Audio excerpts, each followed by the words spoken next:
Class 9th का chapter 10 gravitation बहुत ही interesting chapter है और इसको हम देखने जाएंगे। But before we move into main main topics, मैं आपको ये बताना चाहता हूँ वो फैक्ट्स जो आपको पता होने चाहिए। सबसे पहले फोर्स के बारे में we have already studied. Force का फॉर्मूला आपने क्या देखा था? Mass into acceleration. तो फोर्स दोनों पे ही डिपेंडेंट रहता है। और आपको एक चीज़ और पता होनी चाहिए कि फोर्स ऑलवेज कॉजेज एक्सेलरेशन। अगर कोई फोर्स नहीं है तो एक्सेलरेशन नहीं होता। ठीक है, तो जो फोर्स और एक्सेलरेशन का अच्छा खासा रिलेशन है। एक्सेलरेशन है तो फोर्स है तो एक्सेलरेशन है। ठीक है, ये बात आपको पता होनी चाहिए। दूसरी चीज़, दूसरा पॉइंट, अगर मान लो मेरे पे दो ऑब्जेक्ट हैं, एक एम जो कि छोटा है और एक एम जो बड़ा है। मास इसका कम है, मास दूसरे का ज़्यादा है। दोनों पे मैं इक्वल फोर्स लगाऊंगा, दोनों पे मैं इक्वल फोर्स लगाऊंगा तो क्या दोनों बराबर तरीके से एक्सेलरेट होंगे या एक्सेलरेशन में कुछ डिफरेंस होगा? लेट्स से कि अगर ये m है, दोनों पे फोर्स इक्वल है, दोनों पे मैंने इक्वल फोर्स अप्लाई किया है, फोर्स अप्लाइड इज सेम,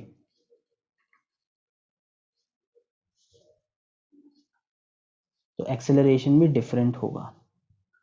तो अगर ये दोनों फोर्स को इक्वल होना है तो अगर आपने सेम फोर्स अप्लाई किया है तो हल्का ऑब्जेक्ट का जो एक्सेलरेशन होगा वो ज़्यादा होगा। हल्की चीज़ ज़्यादा एक्सेलरेट होगी, भारी चीज़ कम एक्सेलरेट होगी। ठीक है, आप खुद इसका अंदाज़ा लगा सकते हो कि अगर मैं आपको एक बहुत ही हल्की फुटबॉल दूं और एक बहुत बड़ा पत्थर का टुकड़ा दूं, लेट्स से कि उसे आप मूव कर सकते हो, इतना भी बड़ा नहीं कि मूव ना हो पाए।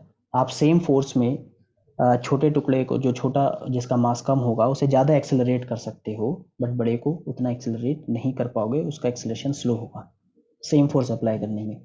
कॉमन सी बात है, पिछले चैप्टर में हमने देखा हुआ है। ठीक है, अगली अगली चीज़ पे चलते हैं।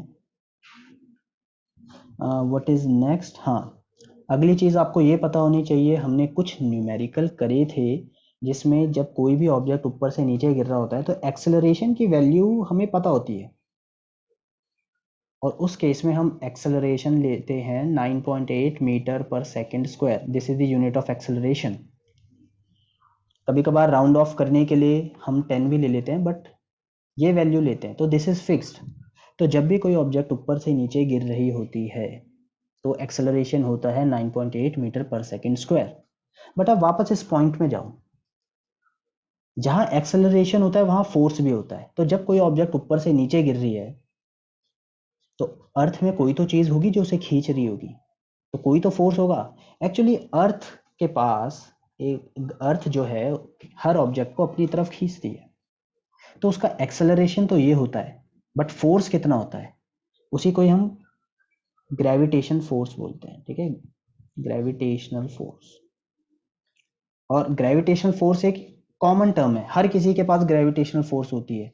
यूनिवर्स में हर ऑब्जेक्ट पे ये ग्रेविटेशनल फोर्स है, हर प्लेनेट पे है, इनफैक्ट आप पे भी है, और ये हमेशा दो चीज़ों के बीच में होती है, ग्रेविटेशनल फोर्स। इसके बारे में हम इस चैप्टर में डिटेल में पढ़ेंगे। ठीक है, और जो अर्थ की ग्रेविटेशनल फोर्स है वो किसी भी चीज़ को अपनी तरफ खींचती है, तो उसका एक्सेलरेशन, वो किस स्पीड से वो किस वैल्यू से एक्सेलरेट होती है, वो है 9.8 मीटर पर सेकेंड स्क्वायर। ये अभी तक का बेसिक है। अगर आप इसके साथ क्लियर हो तो हम आगे बढ़ सकते हैं।